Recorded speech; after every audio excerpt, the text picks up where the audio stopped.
Hello, dear students. Welcome in this 15th lecture of management. Before I start this session, I would like to recapitulate whatever I have discussed in the previous lecture. So, in the previous lecture, that is in lecture 13 and lecture 14, we have discussed about departmentation. So, under departmentation, we have learned about fundamentals of departmentation, then types of departmentation, then centralized and decentralized structure of departmentation, again authority and responsibilities. Finally, we have discussed about a span of control. Here, I am going to discuss, or I am going to start discussion about the forms of ownership. Okay, so let us start with learning outcome of this session. So, after this session, you will be able to, and you students will be able to explain the proprietorship, describe the joint stock company, describe the different types of ownership, distinguish between proprietorship and joint stock company, start a suitable forms of ownership, then describe the ownership and explain the partnership company. So ये skill आपके अंदर इस session, इस सत्र समाप्ति के बाद आ जाएगी. और यहाँ से बहुत अक्सर एक क्वेश्चन पूछता ही है इस चैप्टर से, और इवन ऑब्जेक्टिव भी रहता है, इसलिए इसको ध्यान से समझिएगा. So forms of ownership. Forms of ownership describe the different types of business organization which are established in order to satisfy the various social, economic and human requirement and earn profit. जो forms of ownership है वो विभिन्न प्रकार के जो business organisation है उनका वर्णन करता है, और जो कि एस्टेब्लिश्ड है इस उद्देश्य से, ताकि जो है कि जो हमारे समाज के जो ह्यूमन काइंड्स हैं उनके बहुत सारे सामाजिक नीड्स हैं, इकोनॉमिक नीड्स हैं, देन ह्यूमन रिक्वायरमेंट्स है, उनको फुलफिल करें, उनको उस नीड्स को पूरा करें, और साथ ही साथ प्रॉफिट भी अर्न करें. दूसरे तरीके से business is an economic activity. पहले मैं शुरू फर्स्ट लेक्चर में ही बता चुका हूँ इसको, which is related with continuous and regular production and distribution of goods and services for satisfying human wants and earn the money. ठीक है. और बिजनेस क्या है, तो आप समझ रहे हैं कि एक आर्थिक क्रिया है जिसमें कि लगातार प्रोडक्शन और डिस्ट्रीब्यूशन की क्रिया जारी रहती है, जहां की हम उत्पादन और उसका वितरण करते हैं. किसका, तो वस्तु और सेवा का. For satisfying the human wants and earn money. यानी जो मनुष्य की जरूरत है उसकी पूर्ति करना, और पूर्ति करते हुए पैसा कमाना, ये उसका उद्देश्य है. And ownership state exclusive right and control over the property. यानी ऑनरशिप जो है वह एक एक्सक्लूसिव राइट, एक विशेषाधिकार देता है वो सर्टेन टाइप्स ऑफ प्रॉपर्टी पर कंट्रोल का. तो अब जो different types of forms are available in the economic system. So here I will discuss about sole proprietorship, partnership, then cooperative society, government sector, and joint stock company according to your syllabus. Okay, so there are different forms of ownership, which are first sole proprietorship, then partnership, joint Hindu family business, cooperative society, private limited company, public limited company, then limited liability partnership, then companies within section 25 of Companies Act 1956, franchise. So these are the different types of forms of ownership. So let us start with first, that is the sole proprietorship. जैसा कि मैं बता दिया हूं कि ये सारी चीजें, लेकिन यहाँ पर हम इसी के बारे में पांच को डिस्कस करेंगे. पहले ही मैं बता चुका हूं. Okay, so sole proprietorship is what. Sole means होता है ओनली वन. सोल मीन्स सिर्फ एक, और प्रोप्राइटर मीन्स क्या, प्रोप्राइटर्स मीन्स होता ऑनर. प्रोप्राइटर मीन्स ऑनर, सिर्फ एक का क्षेत्राधिकार हो, सिर्फ एक का ऑनर हो. यानी sole proprietorship refers to a form of business organization which is owned, managed and controlled by an individual who is the recipient of all profits and bearers of all risk। यानी sole proprietor जो है वो एक प्रकार का business organisation है जो कि सिर्फ और सिर्फ एक व्यक्ति के द्वारा मैनेज और कंट्रोल किया जाता है, जिसका मालिक एक ही व्यक्ति होता है और जो कि हर प्रकार के लॉस को भी बियर करता है और हर प्रकार के प्रॉफिट को भी रिसीव करता है। तो ये है सोल प्रोप्राइटरशिप। जैसा कि शुरू में ही बताया, the word sole implies only, यानी only one, and proprietor refers to owner. और प्रोप्राइटर क्या बताता है? ऑनर। इसका में यानी एक ऑनर जिस बिजनेस का हो। Hence sole proprietor is the one who is, sorry sound full कर देते हैं, who is the only owner of business. For example के तौर पे ले सकते हैं, पार्लर हो गया, हेयर सैलून हो गया, small scale activities like running related shop in A locality, कोई दुकान हो गया, किसी प्रकार का जिसका एक ही मालिक हो, उसको हम सोल प्रोप्राइटर के अंदर ले सकते हैं। अब दूसरा, according to Hanson, sole trader is a type of business unit where a person is solely responsible for providing the capital, for bearing the risk of enterprise and for management of business ना। तो ये इनके according की एक types का business है, एक unit, business unit है जहाँ के लोग सिर्फ जो भी कैपिटल, जो भी रिस्क उठाता है इस होप में उठाता है, उसे कुछ न कुछ क्या होगा, गेन होगा, कुछ ना कुछ जो है कि लाभ होंगे for and for management of business. ये उसकी उद्देश्य होती है जो भी वो रिस्क लेता है। अब कैरेक्टरिस्टिक्स ऑफ सोल प्रोप्राइटरशिप, इसका कैरेक्टरिस्टिक्स क्या है? तो it is one person organization. या पहले इसका कैरेक्टरिस्टिक्स ये है कि यह सिर्फ एक व्यक्ति की कंपनी है, इसका एक ही मालिक होता है। नो लीगल लीगल फॉर्मेलिटी, जिसके लिए कोई लीगल फॉर्मेलिटी की जरूरत नहीं है, इसलिए इसको स्टार्ट करना इजी है, यानी इजी टू फॉर्मेशन, इसका स्टार्ट करना इजी है। Sole risk bearer and profit receipt, इसमें जो ऑर्गेनाइजेशन को स्टार्ट करने वाला जो व्यक्ति है वो पूरी की पूरी अकेले रिस्क बियर करता है और प्रॉफिट भी अचीव करता है। बेटर कंट्रोल, स्वाभाविक है कि जब एक व्यक्ति के हाथ में कमान हो तो कंट्रोल अच्छे से रहेगा उसका। प्रॉम्प्ट डिसीजन, यहाँ जब कोई बिजनेस के हित में या जो ऑर्गेनाइजेशन है उसके रिलेटेड डिसीजन लेना होता है तो बहुत जल्दी डिसीजन ले लिया जाता है, क्योंकि जो उस ऑर्गेनाइजेशन का जो मालिक है वो एक व्यक्ति है। And next point, the lack of business continuity. अब यहाँ क्या है कि जो बिजनेस की कंटिन्यूटी है उसमें लैक पाई जाती है। इसका लैक पाने का रीजन ये है कि एक व्यक्ति है और एक व्यक्ति यानी कोई किसी प्रकार का मिस हैपनिंग हो जाती है या सपोज दैट वहीं कहीं चला जाता है कुछ दिनों के लिए, तो बिजनेस जो कंटिन्यू रखना वो टफ हो जाता है ना। तो ये सारी चीजें इसमें पाई जाती है। Unlimited liability of the of proprietor, एक ही है तो भाई सारा लाइबिलिटी उसी को है, तो इसलिए लाइबिलिटी भी इसमें ज्यादा हो जाता है। अब देखिए इसमें क्वेश्चन ये भी पूछ जाता है कि जो सोल प्रोप्राइटर है उसमें ऑब्जेक्टिव ध्यान रखिएगा कि उसकी लाइबिलिटी क्या होती है, लिमिटेड होता है, अनलिमिटेड होता है, तो ये ध्यान रखना होगा आपको। कुछ कुछ पॉइंट आप अपने कॉपी में नोट कर लीजिएगा। अब advantages of sole proprietorship and disadvantages of sole proprietorship. अब इसके कुछ फायदे और कुछ नुकसान भी हैं, तो हम शुरू करते हैं कि इसके फायदे क्या हैं। पहला फायदा ये है कि इजी टू स्टार्ट, ठीक है भाई, आसान है, इसको जल्दी से शुरू कर लेंगे। बेटर कंट्रोल, जैसा कि कैरेक्टरिस्टिक्स में भी हम लोगों ने देखा कि कंट्रोल अच्छा करना इसलिए आसान है, क्यों रखना इसलिए आसान है क्योंकि हाँ, एक ही उसका ऑनर है। देन डायरेक्ट मोटिवेशन, क्योंकि जब जैसे ही उसको प्रॉफिट दिखता है, जो सोल ट्रेडर है, जो सोल प्रोप्राइटर है, तो उसको प्रॉफिट दिखता है तो जो है कि मोटिवेट होता है, तो इसमें डायरेक्ट मोटिवेशन जो है उसको वो मिलता है। Quick decision making, quick decision हो ही जाता है क्योंकि एक ही व्यक्ति है, जो भी डिसीजन लेना है वो अम, तुरंत लेता है without delay.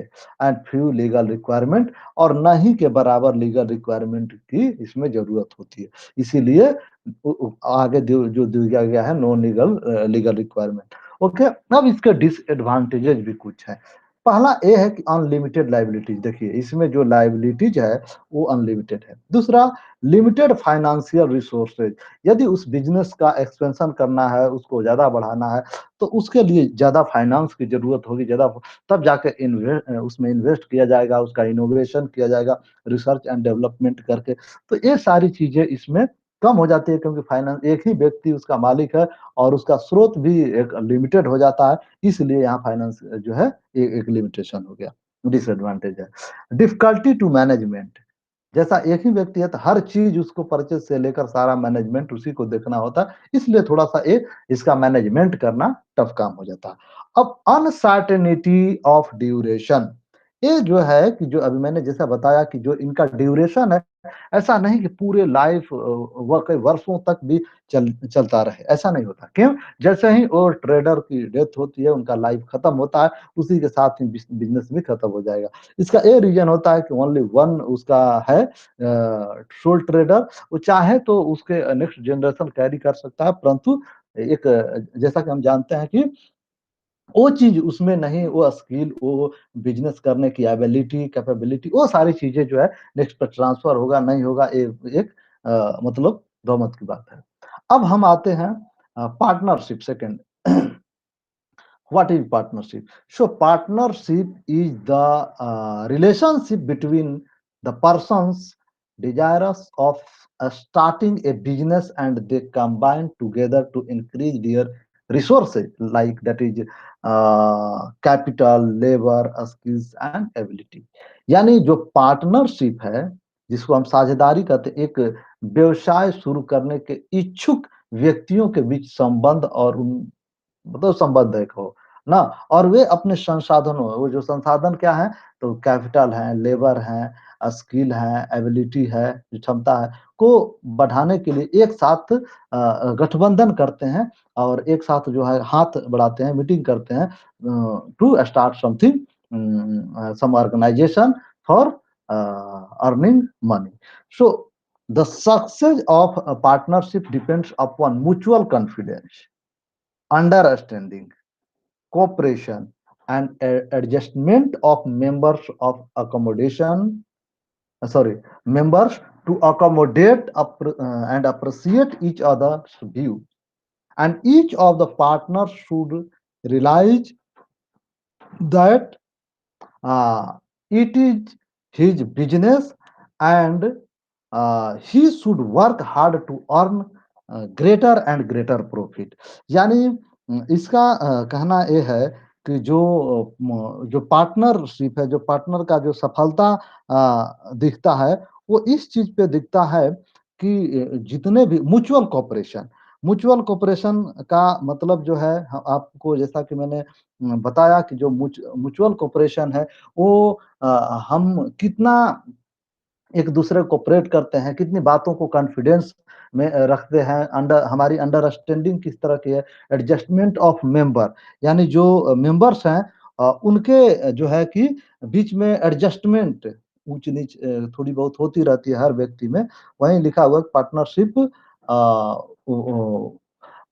A partnership depends upon mutual confidence, understanding, cooperation, and adjustment of member, and accommodate and appreciate each other's views। और उनके मतलब हर, आप उनके व्यू को अप्रिशिएट कीजिए, उनको जो है कि वाहवाही दीजिए, ताकि जो है कि और मोटिवेट रहें एक नए विचार के साथ आने के लिए। And each of the partner should realise that it is his business and he should work hard to earn a greater profit. और हर व्यक्ति को ये सोचना चाहिए कि जो बिजनेस है वो हमारा ही है, ये नहीं कि हमारा पार्टनर का है, और पूरी कॉन्फिडेंस, पूरी इत्मीनान के साथ उसमें वर्क करना चाहिए।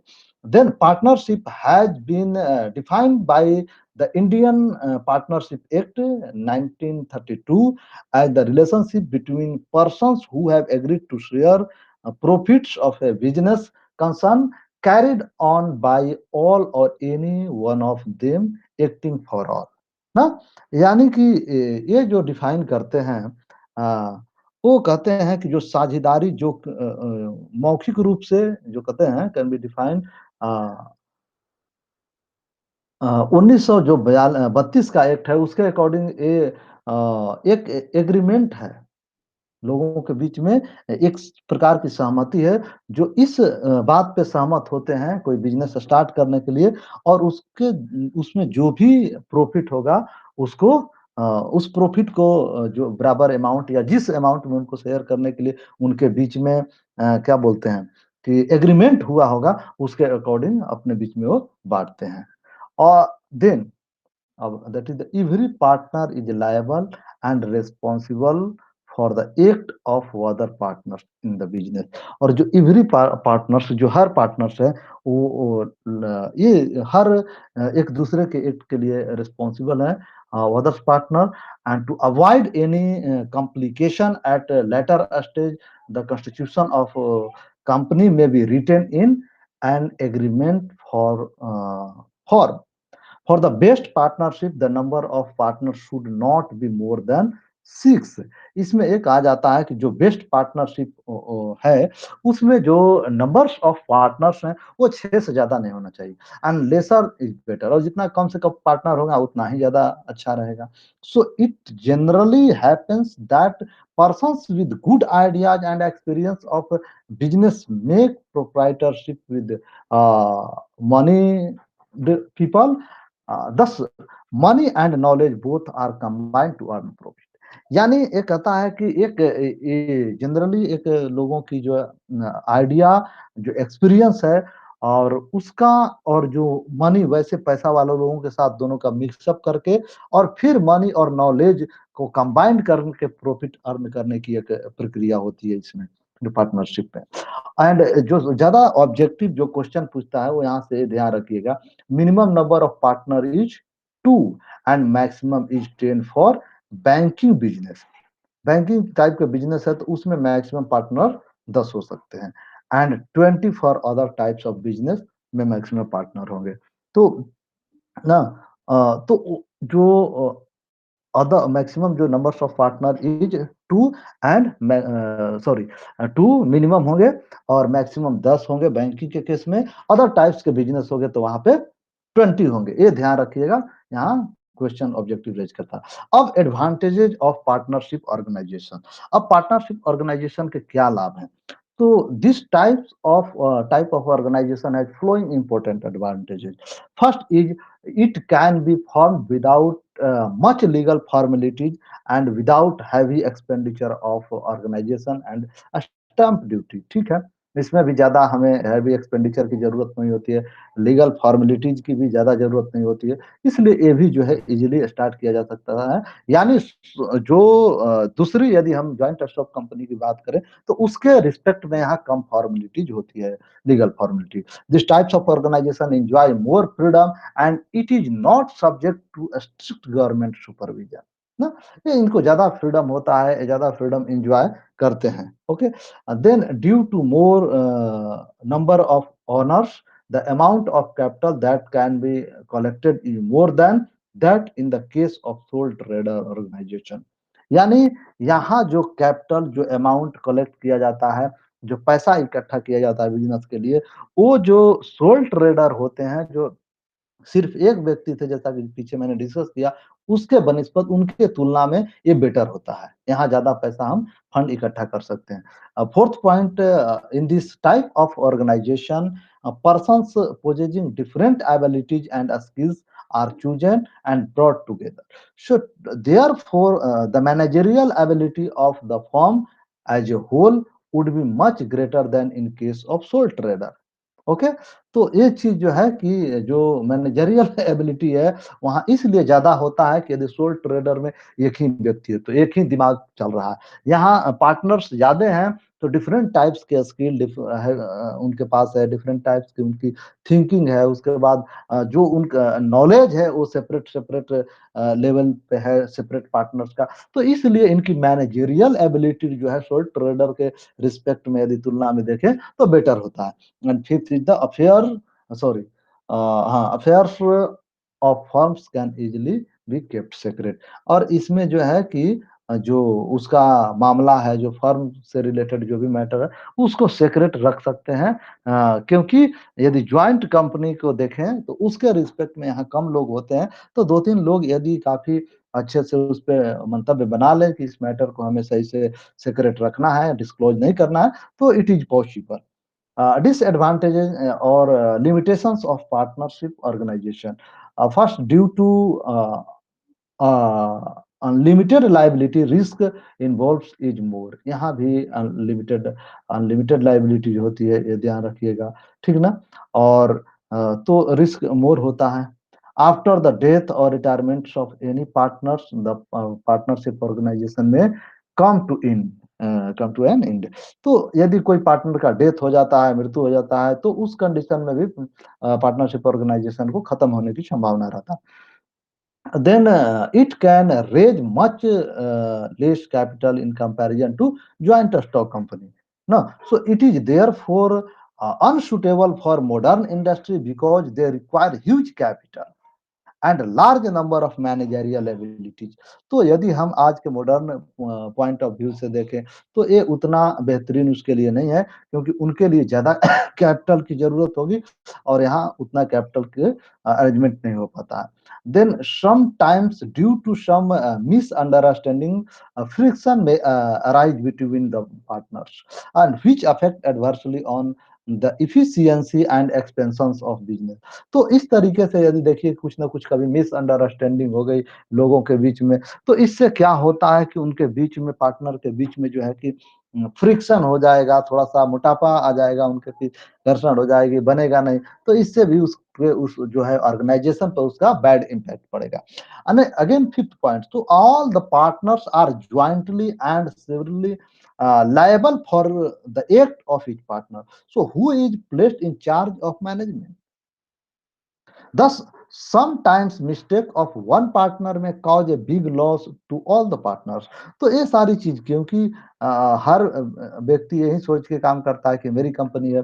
दूसरी बात कि कौन मैनेजमेंट के चार्ज में रहेगा, और यदि मान लेते हैं कि कोई मिस्टेक एक पार्टनर से होता है, तो एक पार्टनर से यदि मिस्टेक होता है, तो बड़ा यदि हो सकता है कि उस ऑर्गेनाइजेशन को बड़ी लॉस हो, तो हु विल बी रिस्पॉन्सिबल। तो ये सारी चीजें जो है, इसमें इसकी कमियां हैं। अब आते हैं टाइप्स ऑफ पार्टनर्स। ये बड़ी महत्वपूर्ण है, यहाँ भी ध्यान रखिएगा। हालांकि पूछा अभी तक नहीं है, लेकिन आपको पूछे 2 4 5 नंबर में, तो इतना आप लिख दीजिए, काम चलेगा। तो कुछ पार्टनर्स होते हैं। फर्स्ट पार्टनर है general partner. So all the partners who are in partnership known as general partner. जितने भी पार्टनर्स हैं जो किसी ऑर्गेनाइजेशन में, वो सभी को जनरल पार्टनर ही माना जाता है। Second point, active partner. अब active partner, so active partners are those partners who take active part in the management and help in the formulation of policies, and these are also known as working or management partner। तो ये जो active partners है, वो partners होते हैं जो कि management में बढ़ चढ़ के भाग लेते हैं, और जो पॉलिसीज हमारे पर्टिकुलर ऑर्गेनाइजेशन के लिए फॉर्मुलेट करना है, जो पॉलिसीज बनानी है, उस पॉलिसीज बनाने के लिए भी वो कोऑपरेट करते हैं, उसमें बढ़ चढ़ के भाग लेते हैं। तो इसलिए ये जो है कि these are also known as working और मैनेजिंग पार्टनर भी इनको कहते हैं। अब स्लीपिंग एंड साइलेंट पार्टनर का भी नाम जो है कि आपने सुना होगा। सो partner who just invest money and do not take any part in the management are known as sleeping or silent partner। पैसा एक बार लगा दिए बिजनेस ऑर्गेनाइजेशन में, चुपचाप बैठे हुए हैं, कोई लेना देना नहीं है, कोई एक्टिव पार्टिसिपेशन नहीं है, तो ऐसे पार्टनर को हम स्लीपिंग पार्टनर या साइलेंट पार्टनर कहते हैं। Such members after contributing their share of capital wake up only either to share the profit or liquidate the business। और ये एक बार पैसा उस बिजनेस ऑर्गेनाइजेशन को दे दिए, तो उसके बाद ये तब जगते हैं जब कंपनी का जो प्रॉफिट है उसको बांटना हो, या वो कंपनी दिवालिया में चल रही है, उसको बेचना है, बेचकर पैसा बांटना है, तो उस समय ये जगते हैं। बाकी ये उससे पहले इनकी कोई लेनी देनी नहीं रहती है, कोई लेना देना नहीं रहता है, इसलिए इनको स्लीपिंग और साइलेंट पार्टनर कहते हैं। Fourth point, that is the nominal partner. So nominal partners are those who do not invest money and do not take part in the management, but they lend their reputed name for the company's reputation are known as a nominal partner. ये वो partner होते हैं, नामात्र के partner. Nominal का मतलब होता है नामात्र।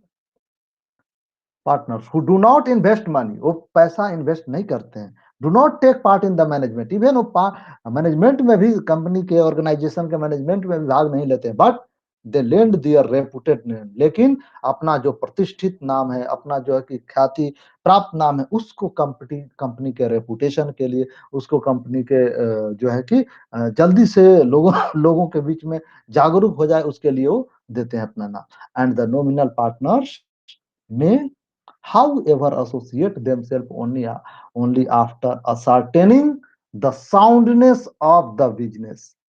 यानी ये जो नॉमिनल पार्टनर हैं, ये पहले अपना नाम देने से पहले ये भी देख लेते हैं कि what is the soundness of that particular business, this business is sound और not. if the particular business is sound, then it is better to give my names for that particular business organization।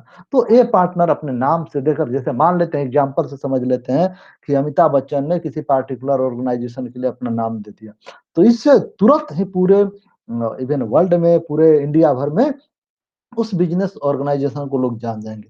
तो उनसे कोई लेना देना नहीं है, लेकिन उनका नाम ही इतना बड़ा है कि उससे पार्टिकुलर ऑर्गेनाइजेशन, उससे बिजनेस को बढ़ने में और उसके प्रचार में थोड़ी सी भी देर नहीं लगेगी। अब fifth point is the secret partner. So these partners take part in the management secretly, but nowhere their names appear. ये वैसे पार्टनर होते हैं, ये तो चुपचाप बिजनेस में भाग लेते भी हैं, मैनेजमेंट में भाग लेते भी हैं, लेकिन इनका जो नाम है, उस नाम को कहीं भी दर्शाया नहीं किया जाता, कहीं भी डिस्प्ले नहीं किया जाता। अब last but not the least is that the minor partners. So a person who has not attained the age of 18 years and associated with the business is known as minor partner।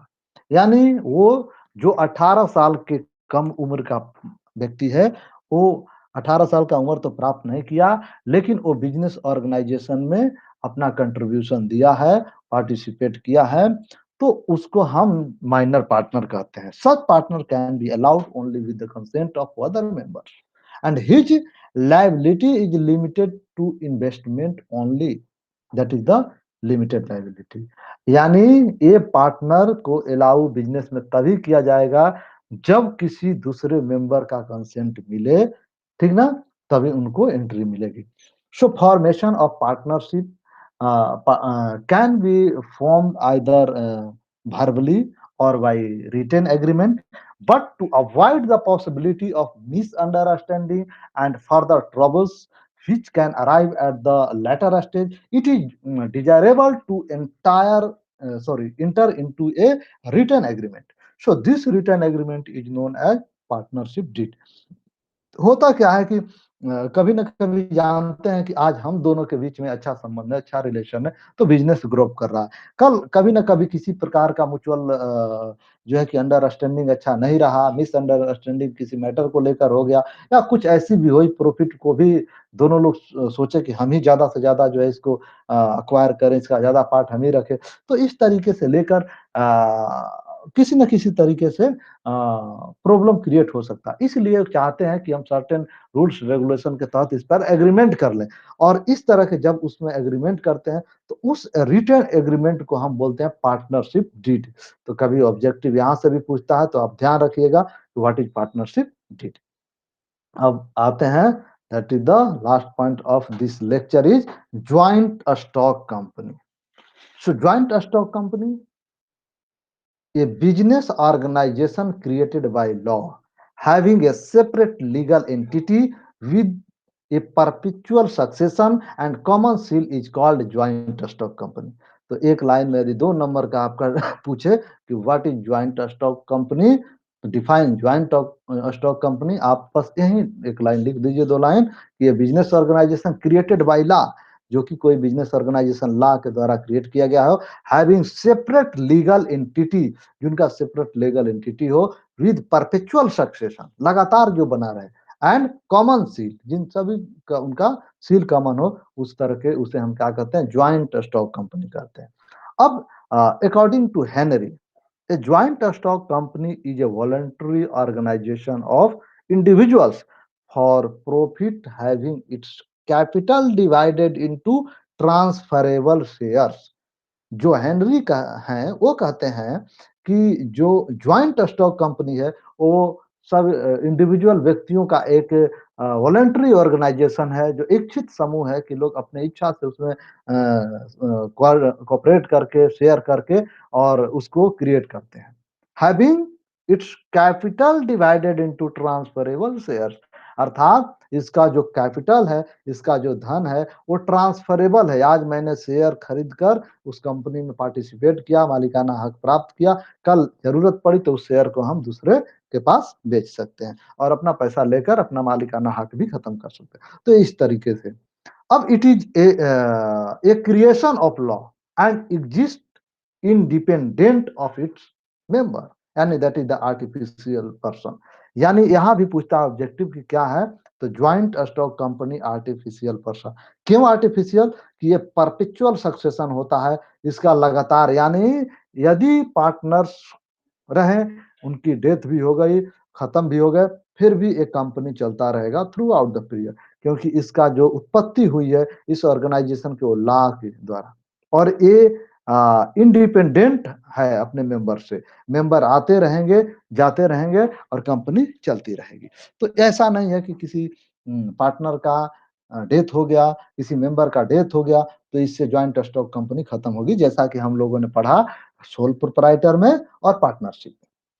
Perpetual succession, that means members may come and members may go but company continue to exist, यानी member आते रहेंगे, member जाते रहेंगे, लेकिन company चलती रहेगी।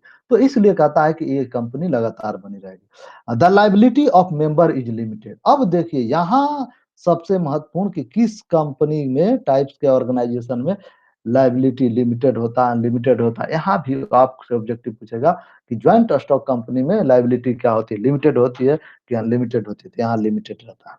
सो joint stock company having a minimum number of 2 person and maximum 50 is known as private limited company.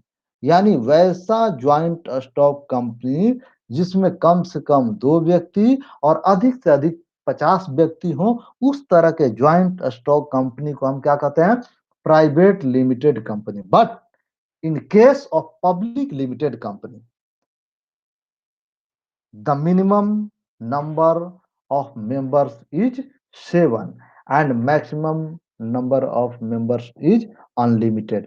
यानी under joint stock company, if company is public limited, the maximum number of members is unlimited.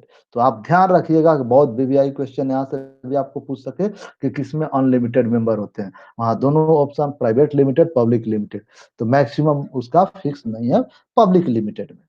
So this company generally raises a large amount of capital through issues of share. तो ये company जो है share के माध्यम से ज्यादा bulk मात्रा में अपना पैसा इकट्ठा करती है। अब characteristics of joint stock company, तो some important characteristics of joint stock companies are follows. First, joint stock company can be uh, creating by registering or incorporating an association of persons under the company act। पहले तो जो भी company act है उसके माध्यम से इसको create किया जाता है, इसको इसका रजिस्ट्रेशन होता है। इस जो है ना, इसका जो जो भी उसका एग्जिस्टिंग लॉ है, कंपनी एक्ट है, उसके तहत इसको हम क्रिएट करते हैं। वेरी स्टेबल एग्जिस्टेंस, इसका दूसरा करेक्टरिस्टिक है कि ये स्टेबल है। मेंबर आ सकते हैं, मेंबर जाते रहेंगे, लेकिन कंपनी ही चलती रहेगी, उस पर कोई प्रभाव नहीं पड़ेगा। एक company has separate legal existence as distinct from its member. ये इसका एक अलग जो है, क्योंकि जैसा वो मैंने बोला पहले कि इट इज आर्टिफिशियल पर्सन, यानी ये एक सेपरेट इसका लीगल जो है कि वैधानिक इसकी उत्पत्ति है, एग्जिस्टेंस है, इसलिए इसके मेंबर से इसका कोई वास्ता नहीं है। सेकंड, मेंबर आते जाते रहें लेकिन कंपनी पर उनका प्रभाव नहीं पड़ेगा। अब एग्जिस्टेंस की बात बोल रहा हूँ, ये ऐसा नहीं कंपनी के जो है कि आउटपुट, कंपनी के शेयर पर ना प्रभाव पड़े, इसके एग्जिस्टेंस की बात हो रही है। A company has a common seal and act as its signature, so it is fixed on all important legal documents and contract। ना, इसका जो कंपनी है उसका एक कॉमन सील होता है, सभी के लिए सेम होता है, और ये और उसका जो सिग्नेचर होता है, और ये सारे जो भी इसके डॉक्यूमेंट्स हैं उस पे दैट इज फिक्स रहता है, जो कॉन्ट्रैक्ट साइन होता है उस पे सब ना, थ्रू आउट द पीरियड कहिए। So there is a complete separation of ownership from management. यहाँ जो मैनेजमेंट का और ओनरशिप अलग अलग होता है दोनों। Liabilities of share holders is limited. यहाँ जो इनकी जो शेयर होल्डर्स हैं उनकी लाइबिलिटीज लिमिटेड है। जो लोअर टैक्स लाइबिलिटीज यहाँ पाई जाती है। Then easy transferability of share. जो शेयर होता है उसको आसानी से आप बेच सकते हैं। आज लगा कि हमको फायदा है तो बने हैं उसमें, कल फायदा नहीं है, उससे बाहर हो गए, शेयर बेच दिए। Risk of loss is widely distributed. यहाँ जो रिस्क है, लॉस यदि होती है जॉइंट स्टॉक कंपनी में, तो इतना वाइड डिस्ट्रीब्यूटेड है तो किसी पार्टिकुलर को ज्यादा अफेक्ट नहीं करेगा, क्योंकि जितने शेयर होल्डर हैं वो सब उसका जो है ओनरशिप रखते हैं, उसका मालिकाना हक रखते हैं, इसलिए इस पूरे सभी लोगों पे डिस्ट्रीब्यूटेड है। लार्ज नंबर ऑफ मेंबर्स, यहाँ जो है मेंबर्स की संख्या बहुत ज्यादा होती है, तो ये सारी चीजें। अब raising finance for joint stock company. अब ये ज्वाइंट स्टॉक कंपनी का क्या स्रोत है, कैसे कैसे फाइनेंस अपना कर लेती है, बढ़ाएगी, इसको हम थोड़ा सा देखते हैं।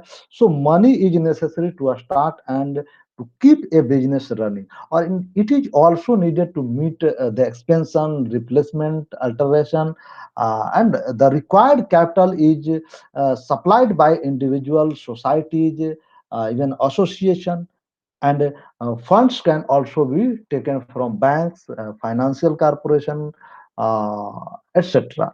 So in form of loan, so flowing are the sources from where money can be taken for an enterprise.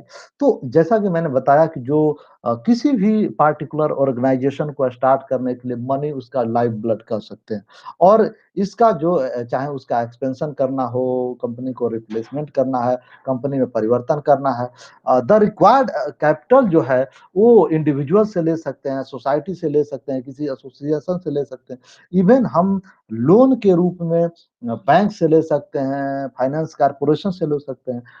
तो कुछ ऐसे हैं जो कि जहाँ से हम ले सकते हैं एंटरप्राइज के लिए लोन, और जहाँ से हम पैसा ले सकते हैं, स्रोत है, उन स्रोत का डिस्कशन एक एक करके हम कुछ है उनको करेंगे। तो पहला है issues of share. So a portion of the money required for an enterprise is collected from shares। यानी जैसे आपको शेयर कलेक्ट किए तो आपको एक्सपेक्टेशन है कि शेयर की प्राइस भविष्य में बढ़ेगा, तो हम भविष्य में बढ़ेगा तो हम इसको आज परचेज कर लेते हैं, ज्यादा प्राइस पर आगे बेच देंगे, फिर हमको फायदा होगा। तो इस तरीके से कंपनी को फायदा क्या है कि आप परचेज कीजिएगा तो कंपनी के पास पैसा जाएगा। तो इस प्रकार से जो कंपनी है वो लोगों से पैसा ले लेती है अपने फॉर्मेशन के लिए। Again, second point is issue of debenture. So when company desire to raise the required finance through loan instead of sales of share, then debenture are issued। तो ऐसा होता है कि जब कंपनी ये सोचती है, वो इच्छा रखती है कि हमें भाई जो फाइनेंस लेना है वो लोन से नहीं लेना है, हमें शेयरों की बिक्री से जो है कि लोन, और instead of sale of share ना, और हमें शेयर भी नहीं बेचना, हमें डिवेंचर, तब उस कंडीशन में वो क्या होता है, डिवेंचर इशू करती है। और in this way it is advantageous because debenture holders cannot claim for ownership and he is not to be paid, he is to be paid only interest only। तो एक चीज होती है कि जो डिवेंचर होल्डर्स हैं वो मालिकाना हक नहीं जताते हैं, और उनको सिर्फ जो इंटरेस्ट है, जो फिक्स रेट से उनको डिवेंचर वो परचेज किए, वही उनको पे करना है, उनका मालिकाना नहीं हो हक नहीं होगा। सो डिवेंचर में be issued either for initial needs of particular enterprise or development and even extension of the a particular organization। तो इसलिए हम डिवेंचर इशू करते हैं। Then the third point is the loan and advances. So from bank and other financial institutions like LIC, Life Insurance Corporation, then Union Trust of India. These are taking the banks or even companies can take loans or advances from this organization। Okay, तो ये जो LIC हुआ चाहे UTI, ये लोगों से कुछ इनकी लाइफ इंश्योरेंस गारंटी देकर और ये पैसा लेते हैं, तो ये पैसा लेकर कहीं ना कहीं इन्वेस्ट ही करते हैं।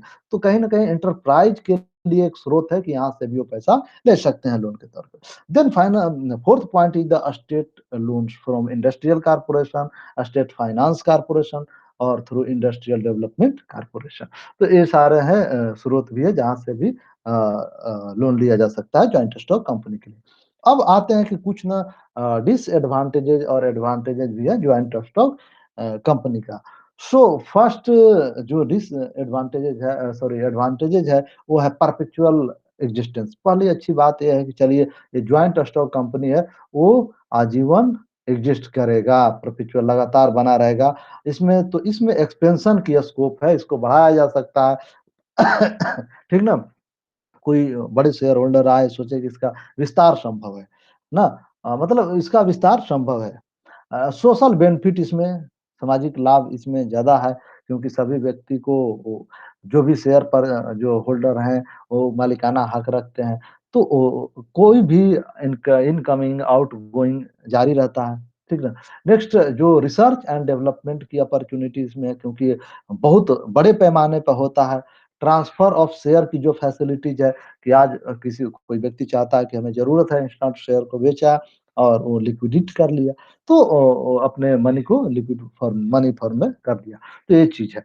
अब जो है कि डिसएडवांटेज ये है कि कॉम्प्लेक्सिटी इन्फॉर्मेशन, थोड़ा-सा कॉम्प्लेक्स है, बहुत सारे लीगल रिक्वायरमेंट है, डॉक्यूमेंटेशन को फुलफिल करना होता है, इसलिए इसका थोड़ा जो फॉर्मेशन है वो काफ़ी कॉम्प्लेक्स है। कंट्रोल बाय ए ग्रुप, ये किसी पार्टिकुलर व्यक्ति के द्वारा जैसा कि सोल प्रोप्राइटर में हैंडल होता था, वैसे हैंडल नहीं होता है। इसमें एक ग्रुप इसको हैंडल करता है ना? तो ये चीज़ थोड़ी-सी इसमें नेगेटिव पॉइंट है। दूसरा है लैक ऑफ सिक्रेसी, बहुत लोग हैंडल करने वाले हैं, तो कोई यदि कंपनी का डिसीजन होता है तो क्या उम्मीद है कि उस पे जो डिसीजन हुआ है वो पॉइंट सीक्रेट रहेगा, दूसरे के पास नहीं पहुँचेगा।